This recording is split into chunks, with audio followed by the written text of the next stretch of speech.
Então, irmãos, hoje nós vamos continuar e terminar a nossa exposição da carta de Paulo aos Gálatas. O tema que nós estamos usando é Voltando ao Evangelho, Descomplicando a Fé. Nós temos percorrido aí, já nas últimas semanas, toda a carta de Paulo aos Gálatas. Nós vimos versículo por versículo, nós vimos todas as palavras, nós entendemos o que o apóstolo, ele quis nos ensinar por meio dessa epístola. E eu não sei você, mas à medida que eu lia a carta, à medida que nós juntos aqui líamos esta carta, essa carta me lia. E eu fui muitas vezes consolado por ela, eu me tornei eufórico por ver as grandes promessas que Deus, através de Paulo, deixou para nós nessa carta, mas eu também fui confrontado. Eu às vezes me senti constrangido, eu às vezes me senti aquém, e às vezes me senti também compelido a uma melhora, e em todas as vezes me senti desafiado a crescer na graça e no conhecimento do Senhor. Hoje nós vamos estudar aqui os últimos versículos dessa carta, e o meu desejo é que o Senhor continue falando conosco, como Ele tem falado em todos esses domingos, onde nós temos conversado sobre voltar ao Evangelho, voltar a esse chamado do Senhor, a essa palavra do Senhor, sem os floreios, sem o misticismo, sem as muitas misturas que nós temos visto hoje em dia dentro da igreja.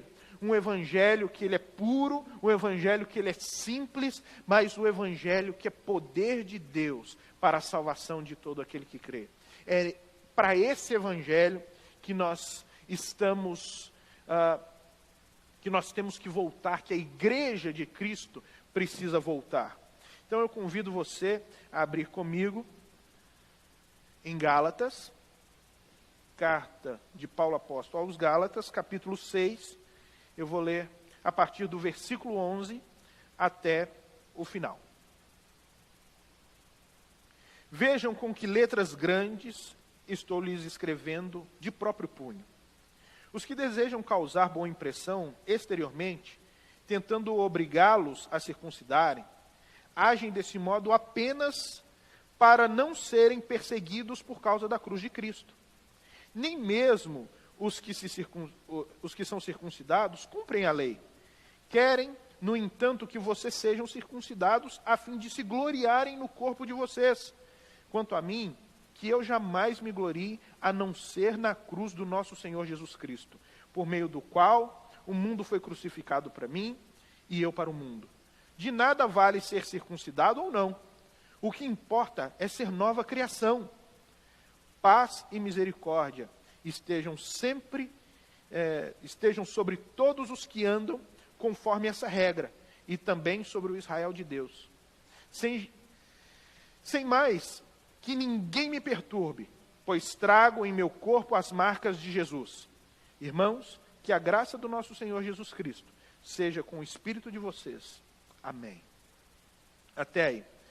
Nós temos visto que Paulo está tratando com um problema muito específico nessa igreja. A igreja, ou as igrejas da Galácia, elas estão enfrentando uma heresia que está tentando minar o fervor, a força do Evangelho, a força da obra de Cristo na cruz. Nós vimos que essa primeira heresia encontrada na igreja foi chamada, ao longo da história, de judaizantes. Eram homens que tentavam aplicar na igreja de Jesus os rigores, as regras, os preceitos da lei de Moisés. Eles diziam, olha, para vocês serem salvos, vocês precisam crer em Cristo. Vocês precisam acreditar que Jesus, ele veio em carne, que Jesus, ele nasceu de uma obra do Espírito Santo, de um nascimento virginal, que ele andou em santidade, que ele foi crucificado, que ele foi sepultado, que ele ressuscitou, que intercede por nós à destra do Pai. Mas vocês precisam também praticar as obras da lei.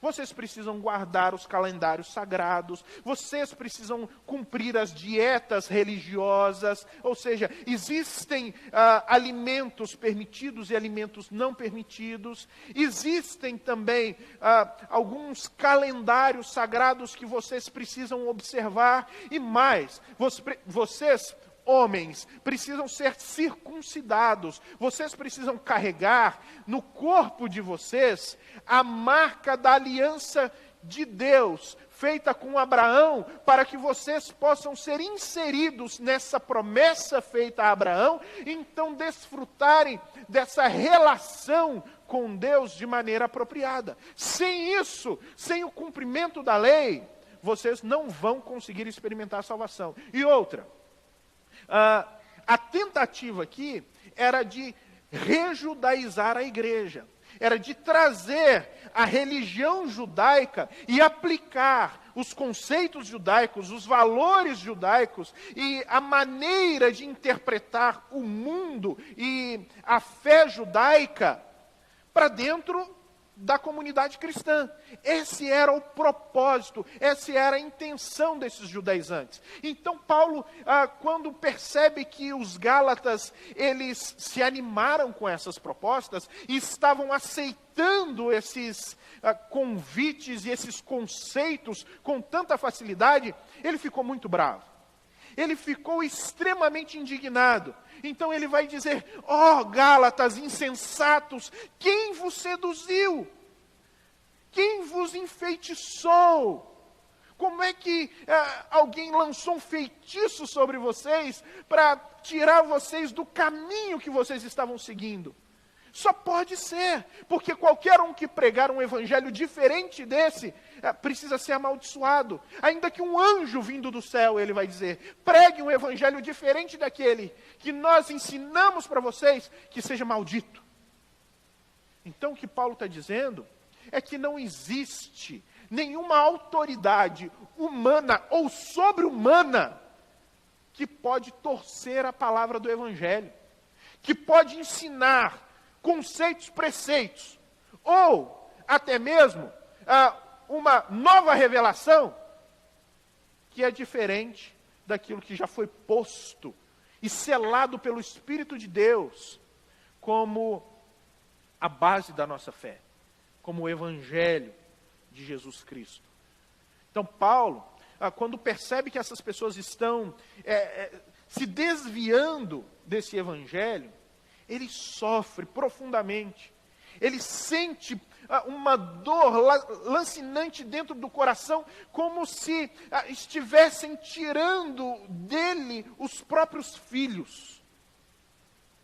E agora, depois de termos caminhado por todo esse texto, e ele nos ensinar a respeito da verdadeira fé, baseada no Evangelho, a respeito da prática dessa fé, que precisa incluir não apenas uma religião particular, não apenas uma religiosidade individualista, mas precisa incluir um tipo de vida espiritual que envolve a comunidade, que envolve outras pessoas, que envolve não apenas a relação com Deus no ato de receber, mas é muito mais a relação com Deus que te capacita a dar, a se doar, a viver para o próximo, a se entregar.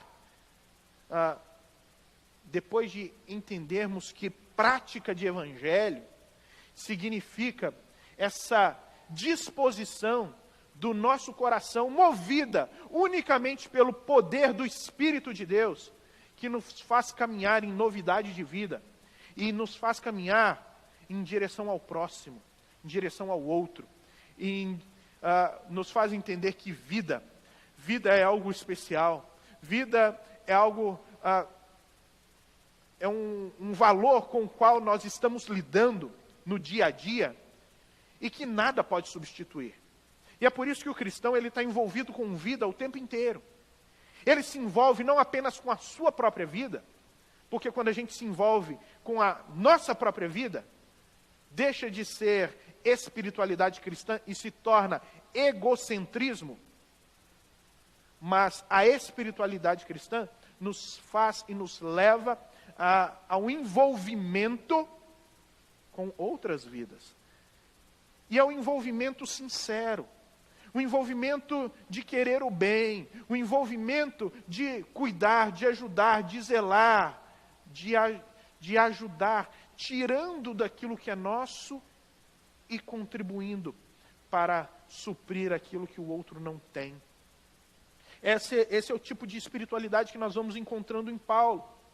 E por fim, depois de nos ensinar tudo isso, ele vai dizer: vejam com que letras grandes estou lhes escrevendo de próprio punho.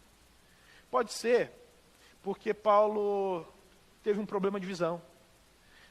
E agora ele está escrevendo, né, com letras grandes. Por quê?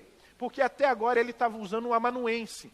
Alguém para quem ele ditava a carta e essa pessoa ia escrevendo. Talvez não toda a carta, mas a maior parte da carta está escrita por um amanuense. Alguém a quem ele ditava a carta e essa pessoa ia escrevendo. Mas agora ele vai fazer um encerramento, a conclusão. E ele fala: não, deixa que eu vou fazer de próprio punho. Deixa que eu vou escrever para que eles possam saber a importância de tudo que foi escrito, e eu quero selar isso com a minha letra, para mostrar a importância de tudo que foi dito até agora. E aí ele vai dizer assim: olha com grandes letras eu estou escrevendo para vocês. Não é só por causa de talvez um problema de visão de Paulo. Alguns dizem que sim, mas aqui provavelmente Paulo está querendo salientar que eles precisavam prestar muito atenção naquilo que ele ia escrever no fim da carta. A intenção de Paulo é a mesma nossa quando você está escrevendo um texto no seu computador, e aí chega no meio do texto, você coloca uma parte em caixa alta, porque você quer chamar a atenção do seu leitor. E você quer que, daquilo que está sendo escrito, aquela parte possa ficar bem gravada na mente dessas pessoas. É isso que Paulo está chamando a nossa atenção aqui. Olha, eu quero que vocês gravem bem o que eu vou passar a dizer para vocês agora. Por quê? Por que ele escreve isso? Porque essa carta está sendo lida. E muito provavelmente, mesmo que ele tenha escrito com letras maiores no final, quem está lendo a carta para as pessoas da igreja não vai conseguir transmitir essa noção de importância que Paulo queria dar para esse último trecho da sua carta. Então ele deixa bem claro aqui: olha, isso aqui está sendo escrito em caixa alta para vocês prestarem muita atenção. E aí ele continua: os que desejam causar boa impressão exteriormente, tentando obrigá-los a se circuncidar, agem desse modo apenas para não serem perseguidos por causa da cruz de Cristo. Ele está dizendo: olha, aqueles que estão tentando levar vocês a essa prática religiosa da circuncisão, a fazer vocês voltarem a todos aqueles rituais religiosos, judaicos, eles têm algumas necessidades particulares, alguns desejos muito escusos. Existe uma sombra no coração desses homens. Existe algo que não está em consonância com o espírito do Evangelho. A intenção deles, em momento algum, é o bem-estar de vocês. Na verdade, o que eles querem é causar uma boa impressão. Eles querem simplesmente lisonjear vocês. Por quê? Porque à medida que eles fazem isso, eles estão se afastando da perseguição por causa da cruz de Cristo. Irmãos, isso é muito... faz parte do nosso contexto hoje, vamos colocar assim. É muito natural isso nos nossos dias. As pessoas, elas evitam pregar o evangelho genuíno. É muito mais fácil subir em um púlpito e tentar simplesmente trazer algumas aplicações religiosas, algumas noções de religião para vocês, para as pessoas que tentam simplesmente agradar e facilitar o tipo de relação que elas têm com Deus, sem levá-las a refletir profundamente sobre o evangelho. É muito mais fácil você criar uma religião do faça ou não faça. Ou seja, para você ser crente, você não pode fazer isso, não pode fazer aquilo. Para ser cristão, você não pode usar saia, você não pode usar um brinco, você tem que andar de terno, você tem que criar um estereótipo religioso. Porque é através desse estereótipo religioso e da sua própria conduta e do seu esforço particular que você conquista a sua relação com Deus e atrai para si a graça desse Deus. Por quê? Quando Deus ele olha para você, ele vê esse coração piedoso. E aí você começa a lisonjear as pessoas, mostrando a elas quão boas elas são, pelo seu comportamento polido, pelo seu comportamento politicamente correto, pela sua religiosidade estereotipada dentro dos templos, pela maneira como ela se comporta dentro daquele momento sagrado, dentro daquela reunião sagrada. E então, aquele estereótipo de religioso acaba se tornando o motivo pelo qual você acredita que se relaciona com Deus de maneira adequada.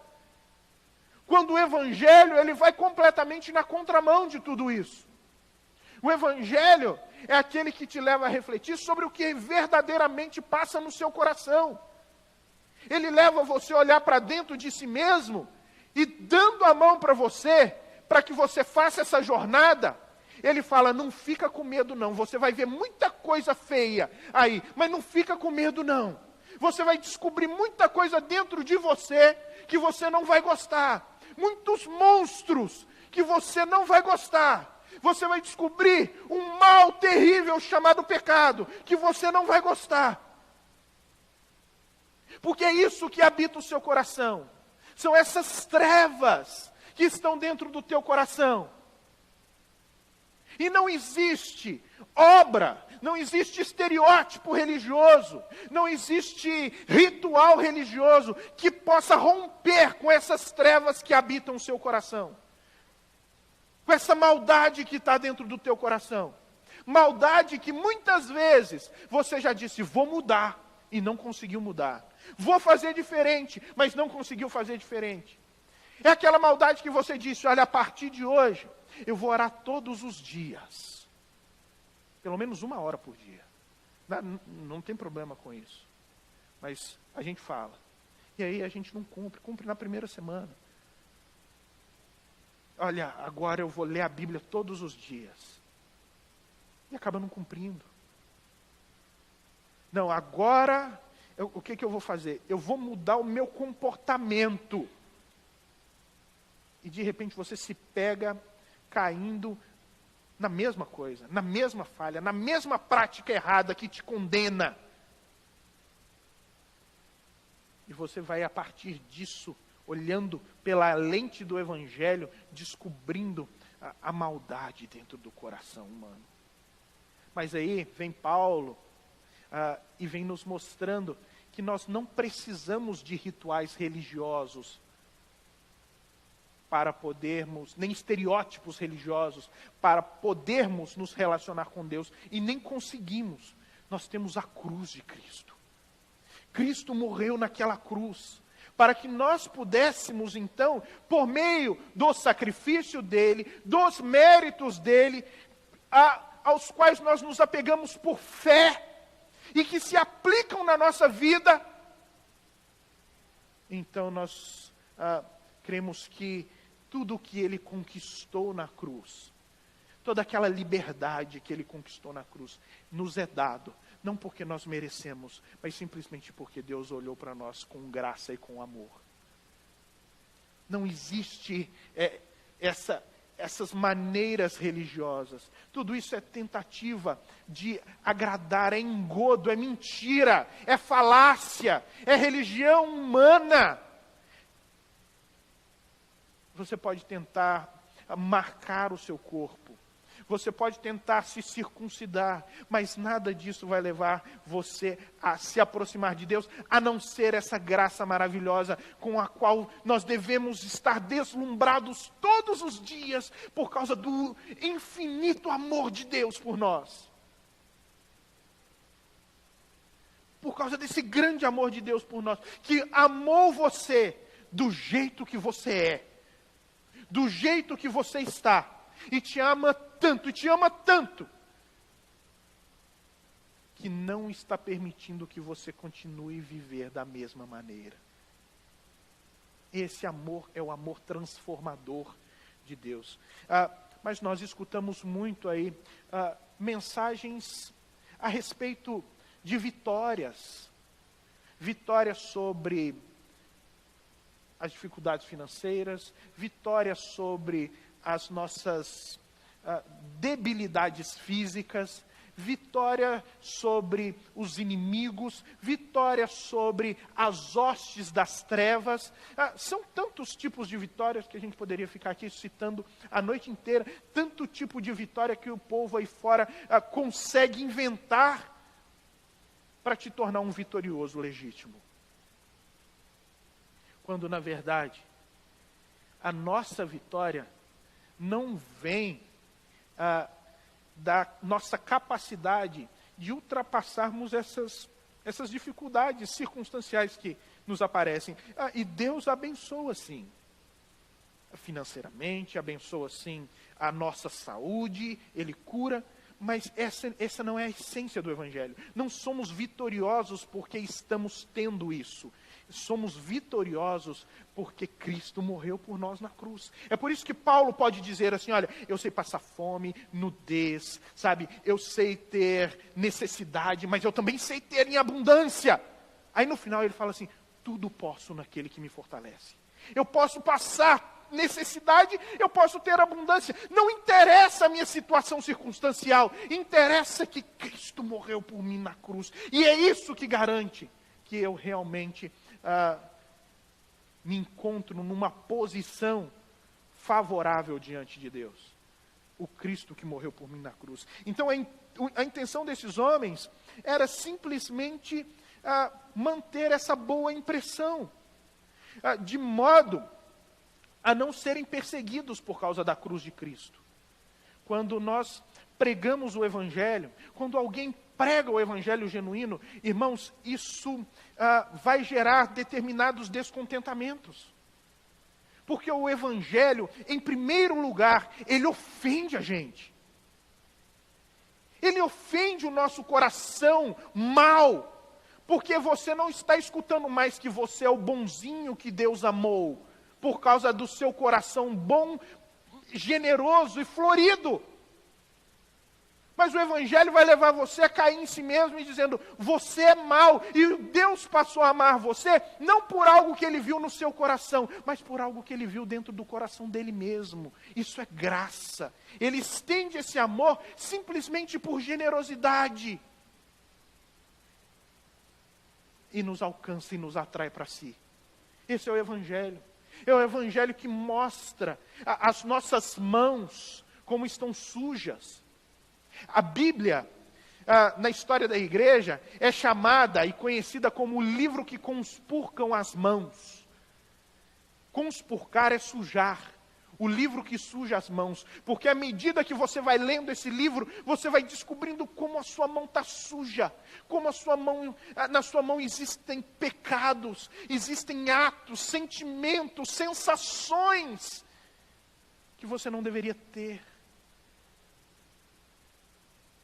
E à medida que você vai descobrindo isso, você vai entendendo o grande amor de Deus, e o grande amor de Deus vai transformando você por meio da ação do Espírito e da aplicação do Evangelho. É só por meio disso que nós vamos alcançando a salvação. E isso gera perseguição. Gera perseguição de todos os tipos. Paulo vai dizer em outro lugar que todos aqueles que querem viver piedosamente em Cristo padecerão perseguição. Os homens da história da igreja, eles viveram debaixo de perseguição. A história da igreja, para que nós pudéssemos estar aqui hoje à noite, lendo, estudando esse livro, não foi uma história bonita de vitórias sobre doenças ou vitórias sobre a dificuldade financeira. Não, foi vitória sobre o pecado, foi vitória sobre o medo, foi vitória sobre si mesmo. Porque é uma história de sangue, de homens e mulheres que levantaram a bandeira do Evangelho e falaram assim: se preciso for, eu morro. E morreram. De uma perseguição onde os cristãos eram arrastados para as arenas romanas e mortos por leões enquanto cantavam, onde eles eram atados em postes e untados com óleo, e no corpo deles, ainda vivo, era ateado fogo, para que eles pudessem iluminar os jardins da casa do imperador, onde eles eram amarrados e enrolados em couro de animais, para que cachorros pudessem mordê-los até a morte. Mortos pelos leões, vorazes, famintos. Homens que deram a vida pela causa do Evangelho, para que nós pudéssemos estar aqui hoje, porque entenderam que a verdadeira espiritualidade em Cristo não significa a minha vitória em particular, ou o meu conforto em particular, mas significa a minha capacidade de viver essa relação com Deus que se estende ao próximo, e o meu envolvimento com a glória de Deus no mundo. Com a glória de Deus no mundo. Alguém já disse, Francis Schaeffer, um teólogo, disse o seguinte, que se alguém quer viver a espiritualidade verdadeira, a espiritualidade genuína, isso significa você ir até o céu, contemplar a glória de Deus e voltar à terra para viver deslumbrado com aquilo que você já viu. Meus irmãos, nós temos como contemplar a glória de Deus o tempo inteiro, através da revelação do próprio Cristo na página das Escrituras. Nós conseguimos contemplar o céu, nós conseguimos contemplar a salvação, nós conseguimos contemplar a glória de Deus, revelada em Cristo Jesus, porque não tem expressão maior da verdade celestial, do caráter de Deus, da pessoa única de Deus, do que o próprio Cristo em si. Quanto mais conhecemos a respeito de Jesus, mais nós conhecemos a respeito do que é espiritualidade genuína, do que é céu, do que é glória de Deus. Então, Paulo, dando continuidade, diz: nem mesmo os que são circuncidados cumprem a lei. Esses homens que estão tentando colocar, esse peso nas costas de vocês, ele está dizendo, eles não cumprem a lei. Eles não cumprem a lei porque não conseguem cumprir a lei. Porque ninguém conseguiu cumprir a lei até hoje. Se nós pegamos os 10 mandamentos, nós vemos em mandamento por mandamento como nós caímos neles. Nós falamos sobre, olha, não tenham outros deuses diante de mim. Aí vem um homem chamado Calvino, que diz que o coração do homem é uma fábrica de ídolos. E realmente é. Porque quando nós não nos dobramos ao dinheiro, às vezes nós nos dobramos à sensualidade, outros se dobram à sua própria vontade, outros se dobram aos seus próprios luxos e egoísmo, outros se dobram aos seus próprios sonhos. E assim nós vamos colocando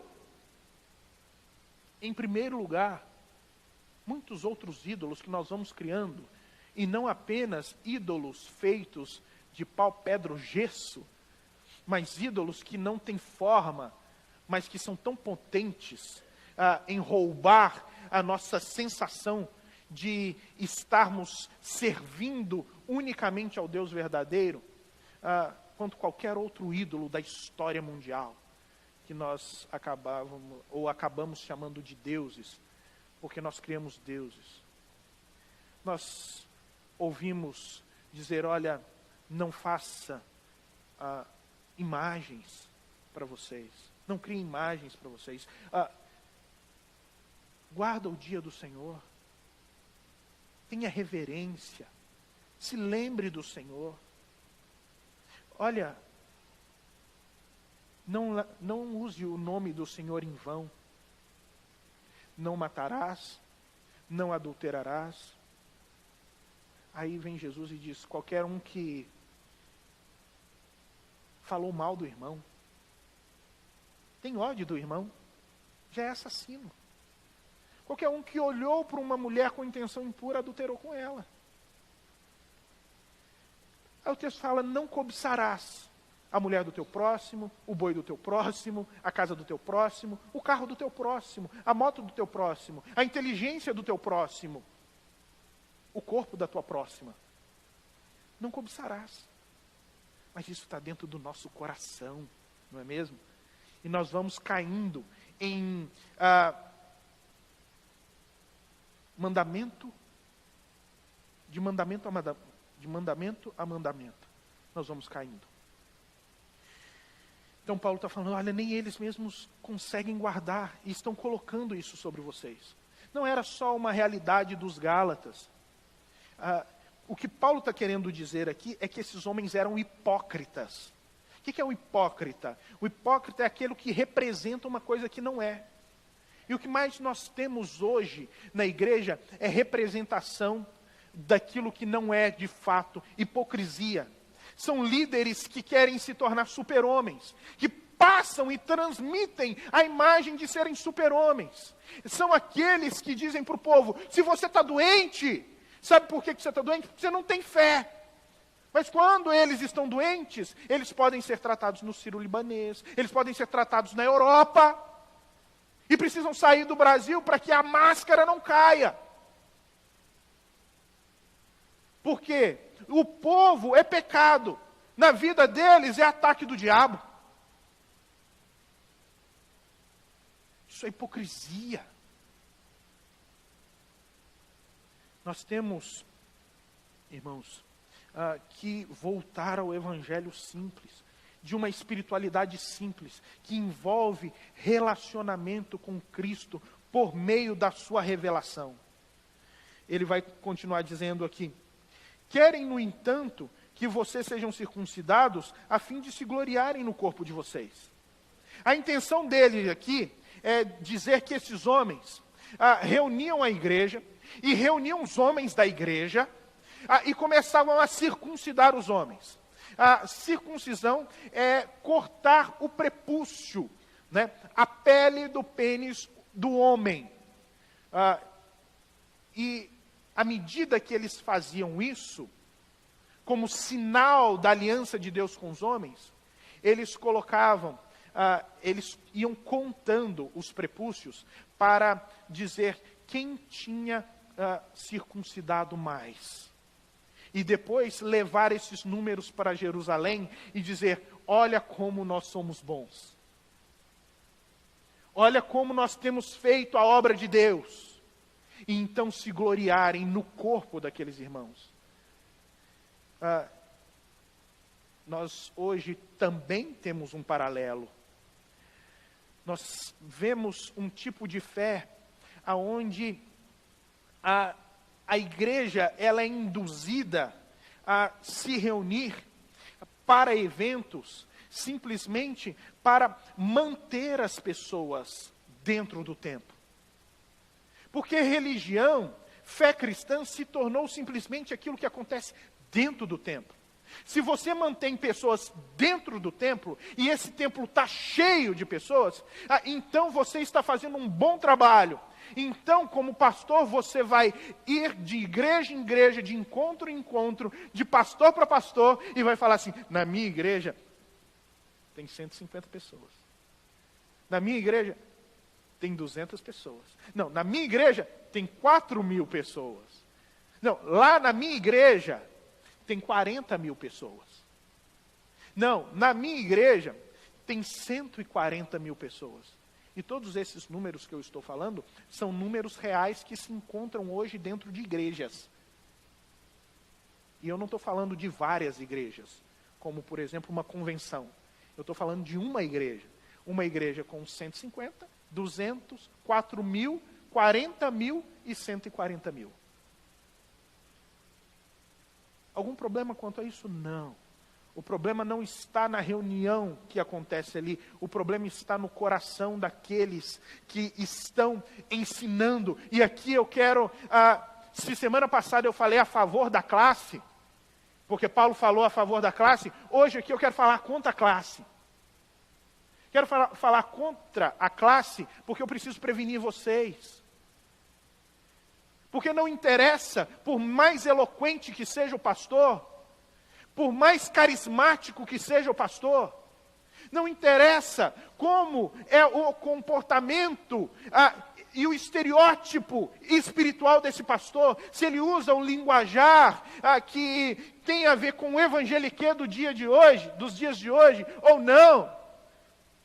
Meus irmãos, o que importa é se esse homem, ele é fiel às Escrituras, e se a intenção dele é realmente aplicar o Evangelho, pregar o Evangelho, ou se ele está realmente querendo lisonjear vocês, se ele está querendo realmente só fazer com que vocês permaneçam aqui, dentro da igreja. Porque todas as vezes que ele pregar o Evangelho, pode ser que você saia daqui ofendido, pode ser que você saia daqui machucado, e é bom que você saia ofendido e machucado, mas é bom que você saia dessa maneira, mas saia salvo daqui. Mas saia transformado daqui, pelo poder do Evangelho. Porque isso, à medida que o Evangelho fere você, ele está curando você. Ele está transformando a sua vida. E não é simplesmente um culto de bajulação, um culto de autoajuda, uma reunião de autoajuda. Não é apenas uma reunião que nós trocamos luvas brancas para inflar o ego um do outro. Nós temos um compromisso. O meu compromisso é pregar o Evangelho. O compromisso de vocês é estarem verificando nas Escrituras se eu estou pregando o Evangelho. Porque se eu não estiver pregando o Evangelho, vocês não devem estar aqui. Aqui não é o lugar para vocês estarem. Então ele vai continuar. Quanto a mim, que eu jamais me glorie a não ser na cruz do nosso Senhor Jesus Cristo. E essa palavra é fantástica, é gloriosa, é maravilhosa. Por quê? Ele fala, enquanto esses homens estão se gloriando nos prepúcios de vocês, levando os números para Jerusalém, que isso nunca aconteça comigo. Que nunca aconteça comigo achar que eu sou alguém porque eu tenho um número de pessoas, porque eu prego para uma quantidade de pessoas X, porque o meu nome está sendo anunciado nos 4 cantos do globo, que eu não me glorie por causa disso. Mas se eu tenho que me gloriar, eu preciso me gloriar na cruz de Cristo. Eu preciso olhar para a cruz do Senhor Jesus Cristo e encontrar toda a minha alegria, toda a minha esperança, todo o sentido de vida para mim ali. Eu preciso olhar para a cruz e da cruz entender o significado, o sentido de vida que faz com que eu caminhe por esse mundo, que faz com que eu ande por essa terra, que faz com que eu me entenda como eu sou e quem eu sou. Tudo por meio da identidade que me é dada por meio da cruz de Jesus, por meio daquilo que Ele fez por mim na cruz, pela salvação que Ele me deu na cruz. Por quê? Ele vai dizer, por meio da qual o mundo foi crucificado para mim e eu para o mundo.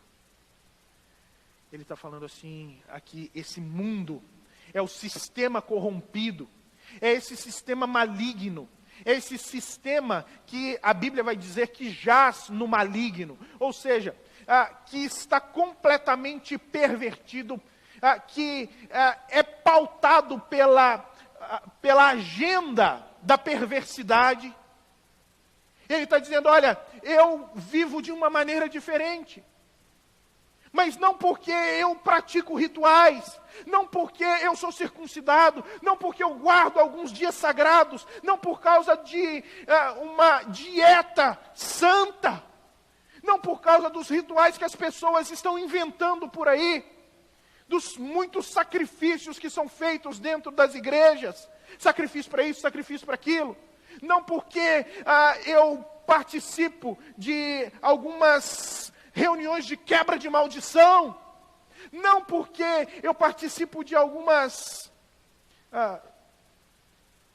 me ajudem aí, como é que é o nome daquele negócio quando a pessoa precisa ir 7 dias de uma vez? Corrente, como é que... Campanha, obrigado.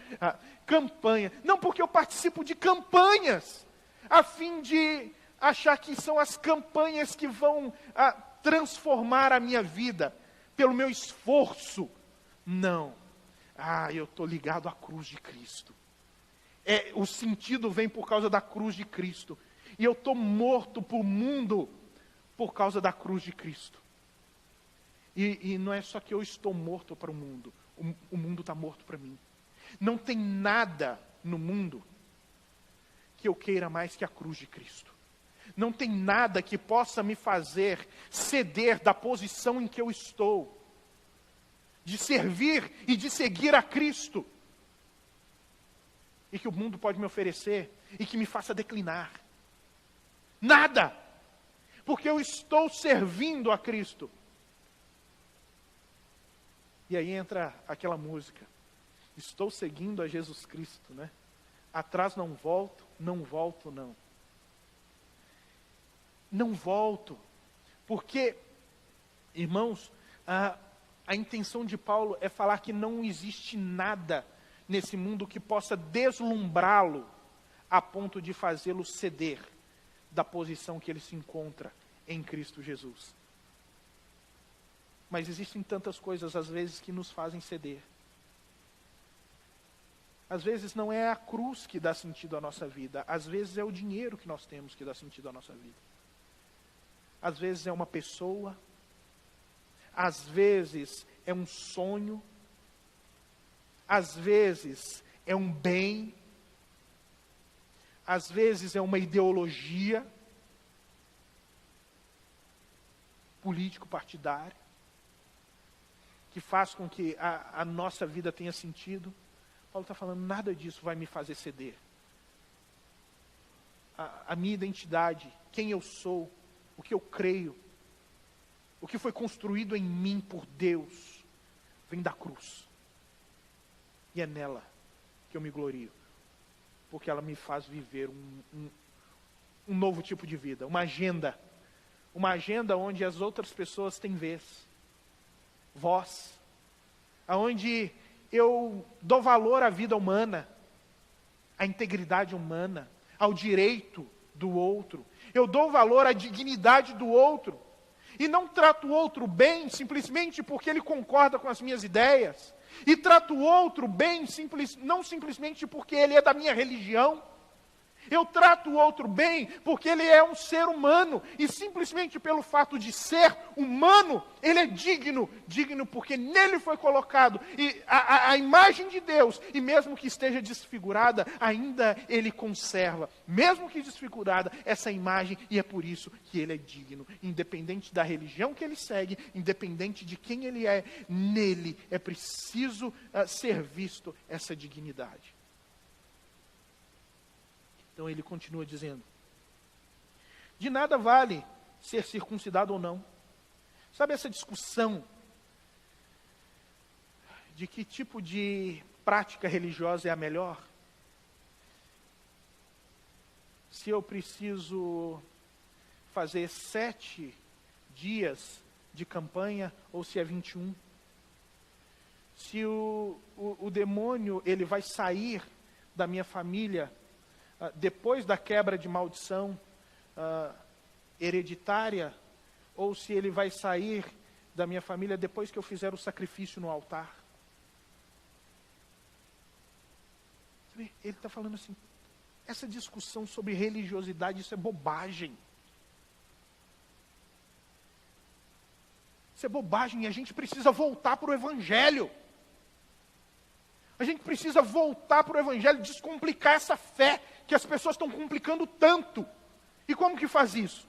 O que tem sentido então, Paulo? Se isso não faz sentido, o que faz sentido?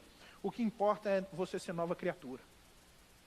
O que importa é que o Evangelho ele seja aplicado pelo Espírito de Deus na sua vida. E então você se torne uma nova criatura. Essa nova criatura que é o novo nascimento. É a experiência da conversão. É a experiência da relação próxima com Jesus. Ele está falando, você não tem que ser marcado na carne. Não adianta o que você faz pelo esforço próprio para chegar a Deus. Não é qualquer tipo de esforço ou qualquer tipo de marca que você carrega na carne, como o corte do prepúcio, que faz com que você tenha vantagens diante de Deus. Você precisa ser marcado no seu coração. É a transformação do coração que vale. É ser mudado do coração de pedra para um coração de carne. E mudar coração de pedra para coração de carne, transformar coração de pedra em coração de carne, só Deus pode fazer.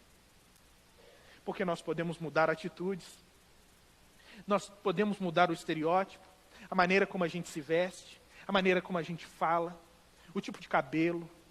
Você pode mudar muita coisa em você. A única coisa que você não consegue mudar é o seu coração. Isso você não consegue mudar. Então ele vai continuar dizendo, paz e misericórdia estejam sobre todos os que andam conforme essa regra, e também sobre o Israel de Deus. Ele está falando paz. A paz de Cristo. Essa paz de Cristo não é a mera sensação de ausência de problemas, mas é a paz que você estabelece com Deus. Agora você já não é mais inimigo de Deus. Agora você está em amizade com Deus por meio de Cristo. Em uma relação de amizade, de filiação com Deus por meio de Cristo. Essa paz está sobre a sua vida. E a misericórdia de Deus, Ele não vai dar a você o que você merece, porque misericórdia é justamente isso, tirar de sobre outra pessoa a punição que ela merecia. Então Ele não vai mais colocar sobre você a punição que você merecia, nem que eu merecia, que é o inferno. Mas Ele coloca sobre as nossas vidas essa paz e essa misericórdia, a todos que seguem essa regra. Qual regra? Aqui é cânon a palavra. É um cânon. Cânon a Bíblia também é chamada de cânon. É uma vara de medir. É uma régua. Ele está falando, você é medido pelo Evangelho. Você não é medido pelas outras pessoas. Você não é medido por si mesmo, pelo seu comportamento, pela maneira religiosa que você decidiu seguir. Não. Existe uma regra pela qual todos somos medidos, é o Evangelho. E quando fazemos isso, nós recebemos paz e misericórdia. Quando estamos sob a régua do Evangelho, temos paz e misericórdia sobre todo o Israel de Deus. E aqui ele vai falando, olha, Israel, Se esses homens, os judaizantes, estão dizendo que Israel é aqueles que têm a circuncisão porque são descendentes de Abraão e seguem essa linha hereditária de Abraão, e por serem descendentes de Abraão são Israel de Deus, deixa eu falar para você, existe verdadeiramente um Israel de Deus. E qual é o Israel de Deus? Todo aquele que entendeu que Cristo na cruz nos libertou. E não interessa se tem essa circuncisão no corpo ou não. Interessa que sejamos circuncidados de coração. Interessa que sejamos marcados por Cristo no coração. Interessa que a nossa transformação ela seja genuína. O nosso coração de pedra seja transformado em um coração de carne. Por fim, ele acaba. Sem mais, que ninguém me perturbe, pois trago no meu próprio corpo as marcas de Jesus. Aqui ele acaba da mesma maneira que ele começou. Bravo, ele começou. Bravo, ele terminou. E ele diz, olha, vamos parar com essa conversa. Vamos parar com esse papo. Já chega. Vocês estão me perturbando demais. Falando de mim. Me cobrando sobre esse tipo de religião que vocês estão inventando. E que não faz parte do Evangelho. Faz o seguinte, eu carrego no meu corpo as marcas de Jesus. Olha no meu corpo as marcas de Jesus. E aí o que ele está falando? Se você puder, volte algumas páginas na sua Bíblia, você vai encontrar a carta de 2 Coríntios no capítulo 11. A partir do versículo...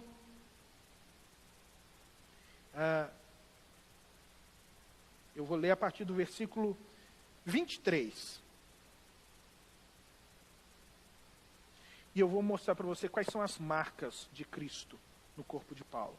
Ele vai falar assim: são eles servos de Cristo? Estou fora de mim para falar desta forma. Eu ainda mais, trabalhei muito mais, fui encarcerado muitas vezes, fui açoitado mais severamente, e exposto à morte repetidas vezes. 5 vezes recebi dos judeus 39 açoites, faz a conta aí, 39 açoites vezes 5. 3 vezes fui golpeado com varas, 1 vez apedrejado, foi dado como morto nesse apedrejamento. 3 vezes sofri naufrágio, passei uma noite e um dia exposto à fúria do mar, estive continuamente viajando de parte a parte, enfrentei, de uma parte a outra, enfrentei perigos nos rios, perigos de assaltantes, perigos dos meus compatriotas, perigos dos gentios, perigos na cidade, perigos no deserto, perigos no mar e perigos dos falsos irmãos. Trabalhei arduamente algumas vezes sem dormir, passei fome e sede, e muitas vezes fiquei em jejum, suportei frio e nudez. Além disso, enfrento diariamente a pressão interior, a saber, a minha preocupação com todas as igrejas. Ele carrega na carne as marcas de Cristo. É a pessoa que entende que o Evangelho a leva a um comprometimento, e que esse comprometimento vai gerar marcas. É um envelhecimento precoce por causa da preocupação. É você se chatear, é doer o coração por causa de outras pessoas. É sentir a dor lancinante quando alguém está passando por um problema e você não pode ajudar, mas você gostaria de ajudar. É você ter a disposição de enfrentar riscos, perigos e colocar a si mesmo e os bens que você tem à disposição do reino de Deus, mesmo que isso te custe caro. Te custe a saúde, te custe a vida. É esse tipo de evangelho que Paulo está nos apresentando. É para esse tipo de evangelho que eu vivo, Paulo está falando. Eu entrego a minha vida por ele. Porque só quem compreendeu o evangelho e a glória que há no evangelho consegue viver dessa maneira. E aí ele faz um último pedido. Na verdade, quase como uma oração. Ele fala o seguinte: irmãos, que a graça do nosso Senhor Jesus Cristo seja com o Espírito de vocês. eu tenho um pedido para fazer ao Senhor. Não é que vocês enriqueçam, não é que vocês não tenham problemas, não é que vocês sejam curados de todas as suas moléstias, não é que você resolva todas as suas pendências e pendengas. É só que você seja agraciado por Jesus. Porque se você receber a graça do Senhor e viver na graça do Senhor, você vai experimentar a maior glória que o ser humano pode experimentar nessa terra, na sua relação com Deus, na sua jornada espiritual. O grande problema é que tem muita gente que não experimentou a graça de Deus, ainda está experimentando os grilhões da religião e não a graça da espiritualidade. Paulo nos fez percorrer por esse evangelho tão maravilhoso e nos chamou de volta. Nos chamou para um evangelho muito simples, uma fé descomplicada, e é por causa disso que nós estamos aqui essa noite, porque essa fé nos chama para um lugar muito específico, a mesa do Senhor. E é porque Ele nos chama, através do evangelho, para a sua mesa, que hoje nós vamos participar da mesa do Senhor.